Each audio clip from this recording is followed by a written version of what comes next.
ಹೇಮಂತ್. ನನ್ನ ಕವನದ ಶೀರ್ಷಿಕೆ ಬಾಂಧವ್ಯ.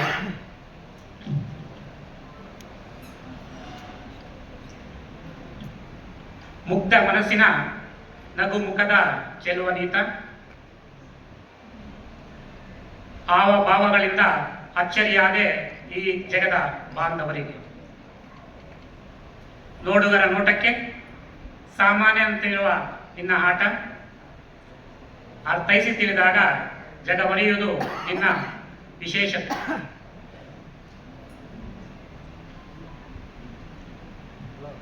ಧನ್ಯವಾದಗಳು ಬಂಧುಗಳೇ.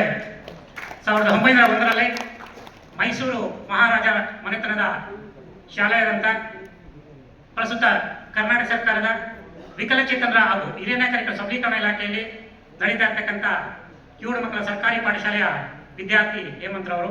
ಎಲ್ರಿಗೂ ಕೂಡ ಬಹಳ ಧನ್ಯವಾದಗಳು. ದಯಮಾಡಿ ಕೈ ಮೇಲೆ ಎತ್ತಿ ಮಕ್ಕಳಿಗೆ ತೋರಿಸಬೇಕು.